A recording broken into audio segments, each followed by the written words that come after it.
ఇదిగో ఈ వర్తమానం, హల్లెలూయా. ఇది పులియని రొట్టె. ఇప్పుడు ఎవరైనా సరే ఈ రొట్టె తినాలి.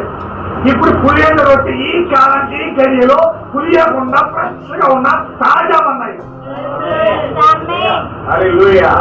పులియని రొట్టెల పండుగ అంటే ఏ కాలంలో వచ్చిన ఆహారము ఆ కాలంలో తినాలి. ఏసు ఇజ్రాయిల్ కప్పుట్టుబడి దాచుకున్నాం అనుకో, ఏం చేస్తుంది? చాలా మంది దాచుకున్నారు కదా, సీరియమ్మలో కొంత, పెంచుకొస్తారు కొంత, ఆ చెట్టు కొంత కొంత దాచుకుంటారు. అది ఏమవుతుంది? పులిసిపోతాం. మనుషులు పులిసిపోతున్నారు. పులిసిమంటే మనుషులు వచ్చారు, ద్వేషం వచ్చారు. ఈయన గాడి పడుతుంది, ఆడే నీరు పడుతుంది. దేవుడు నమ్మకం కాక.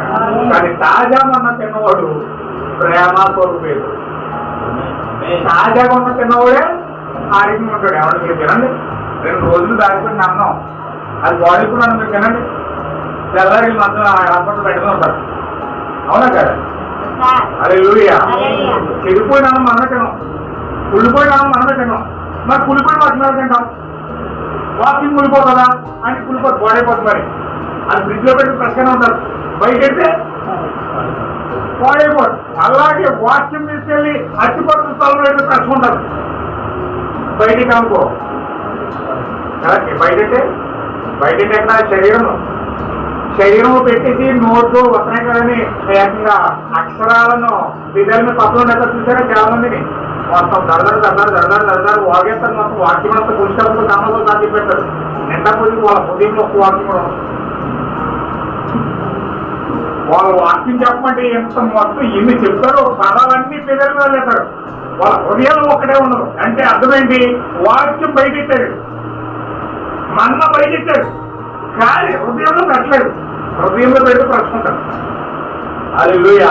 అంటే పులియని రొట్టెల పండగ అంటే అర్థం ఏంటంటే, ఏ కాలంలో వచ్చిన మన్న ఇశ్రాయేలు వలె ఏ రోజు వచ్చిన మన్న ఆ రోజే తినట్టుగా మనం ఏ కాలంలో వచ్చిన మన్న ఆ కాలంలోనే తినాలి. హల్లెలూయా.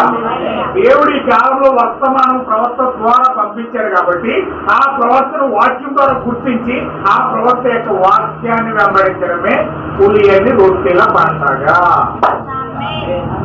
హల్లెలూయా. అందుకే రోజు పులియని రొట్టెల పండుగ అంటే ఏదో పొలబెట్టే రొట్టెలు తినడం కాదు.